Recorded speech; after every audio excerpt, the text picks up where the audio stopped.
Hello everyone, welcome back to my channel.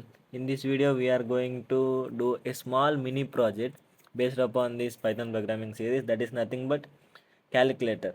So how to create our own calculator? For that, now here we are going to write a program. So without any delay, now we are going to start our program. Okay, for that, before, so what is the arithmetic, how we can do arithmetic calculations by addition, subtraction, division, right?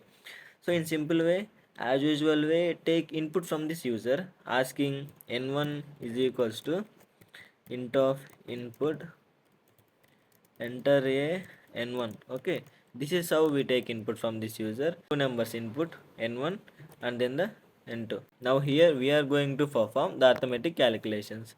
Simply how we can perform the arithmetic calculations, int of n1 plus n2, right? So this is the addition. Okay, n1 plus n2 is known as addition. In similar way, we can do n1 minus n2. Okay, in similar way, print n1 into n2. This is the general stuff, guys, so everyone can do it, right? Now here we are going to try something new. Okay, by creating functions, by using these methods, we are going to do this calculator project. Okay, it asks enter n1, let me enter 10, and n2 as 20. It gives addition, subtraction, and then the multiplication. This is the general stuff, but now here we are not going to do in this way. For that, we in our previous video we have discussed modules, right?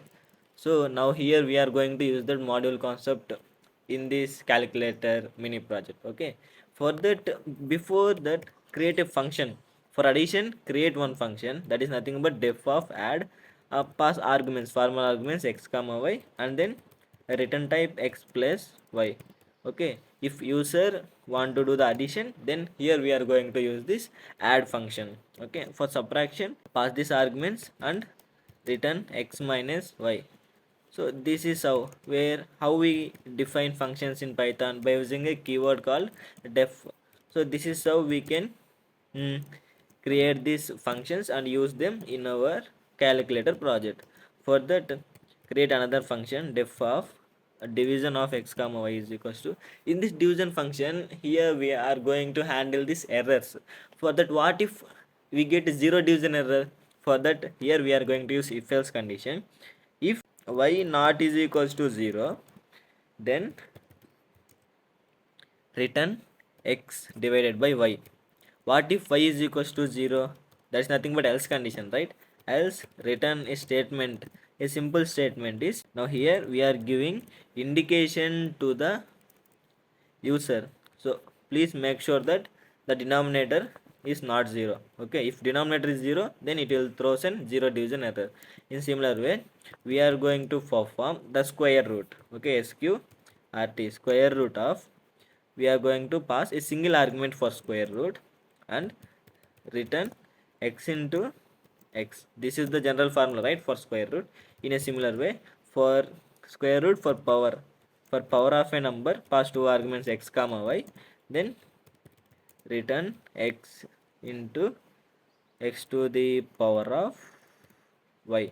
Okay, this is how we create all this add, subtraction, multiplication for each one for one function.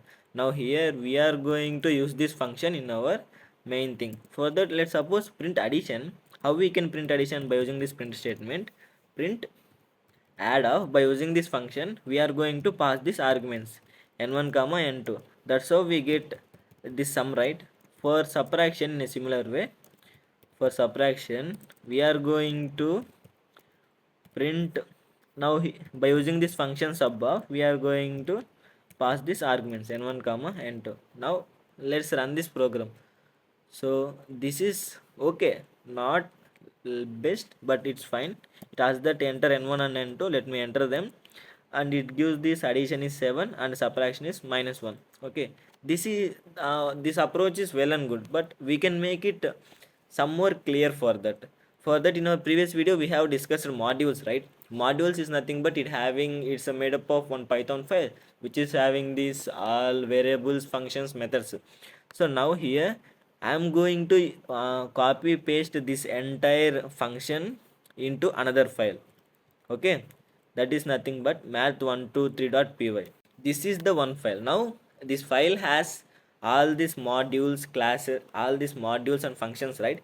So this file is named as a module. For that, here I don't want to use this entire, because due to this my code is lengthy, right? It becomes more number of lines. For that, simply I am importing that another file, math123. How is it? Is it good approach? Yes, right? This is very good approach. Okay, by importing another file we are going to do this math modules. So for that, how we can print this? So usually when we import a math module, then the module name dot function, right? So here, what is the module name? That is nothing but math123 dot add. This is the module name, right? For subtraction also, math123 dot sub. Okay, this is how we import them, and this is how we perform the calculation. It asks that enter n1, let me enter 3, and n2 as 6. It gives this sum is 9 and sub is -3. So this is okay, but now we are going to take input from this user, asking that which arithmetic calculations do you want. If user entered, so here we are going to integrate if else conditions, and here we are going to run this loop, run this program for infinity times, and here we are going to integrate file handling. Okay, all this in a single project. Okay, if else conditions, if, so we have to take input from this user, right? Where choice is equals to int of input, enter a num. Okay, if user entered 1, then they considered 1 is equals to addition, so 2 is equals to subtraction, in that way. Okay, if choice double is equals to 1, if user entered 1, then here we are going to print. So for addition, no need to create a separate variable, just print addition is. So what we are going to print? Addition it, we are going to use this math module, math123 dot, by using this function add of, we are going to pass this arguments n1 comma n2. Okay, if choice is equals to 1, then the user is going to print this addition. Okay, in similar way, if choice is equals to 2, then here we are going to print the subtraction. Okay, sub of n1 and n2 is, we are going to print the subtraction, that is nothing but by using this math123 dot sub of n1 comma n2. Okay, this is how we print, and this is how we create them. So this is how here we can use this if else conditions. What if user want to exist from this loop? So this is the program which runs only for single time. Okay, so this is how we use all these functions by taking input from this user. Enter your choice. Okay, by user input we are going to execute this program. If user entered choice as 1, then print this addition. If 2, then print this subtraction. If 3, then print multiplication. Similar way, if 6, then print the power of a number. Now let's run this program and let's see what we get as output. It asks that enter n1, let me enter 4, and n2 as 6. It asks that enter your choice, let me enter my choice as 1. It gives this addition of 4 and 6 is 10. In similar way, we are going to perform the division. For division, enter num1 as 3 and num2 as 0. Okay, it asks that enter your choice. For division, we are having choice as 4, right? Enter, let me enter 4. It gives that the division of 3 and 0 is, denominator is not 0, please check once. This is the condition which we have mentioned in our div function, right? So if denominator is equals to 0, then return denominator is not 0, please check once. Okay, this is the condition which we have written in our module, so that is why it returns the statement. What if user gives, what if user gives not an integer, any random number? But suppose enter n1 as 3, enter n2 as 6, let me enter not 1, let me give add as a function. It gives this value error, right? In our previous video we have discussed exception handling. Now here we are going to integrate this exception handling by using this try else blocks. Try, so here make sure that your indentation must be correct. Now here by using this try and except block, we are going to handle those errors. Except what what is the error we got here? That is nothing but value error, right? Except value error, we are going to print a statement, invalid value, please check once. Okay, this is the warning that we are giving to the user. You are given a wrong value. In a similar way, value error, enter type error. Okay, type error. Now this is our mini project which we have completed. Now let's run this program. It asks that enter 1 1. It let me enter 4 and let me enter 6. It asks enter your choice. Let me enter as 1. It gives this addition.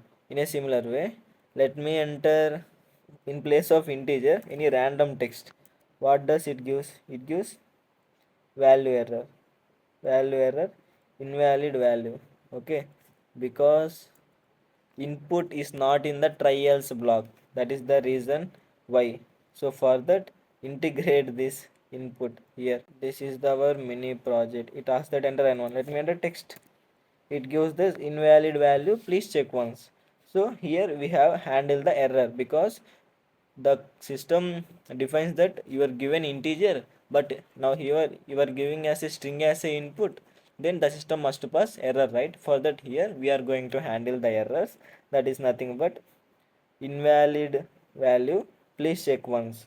Okay, now here we are going to handle different types of error. It asks that enter n1 as 4 and n1 as 6 and enter your choice. Let me enter a random choice, suppose 100. What does it gives? Invalid choice.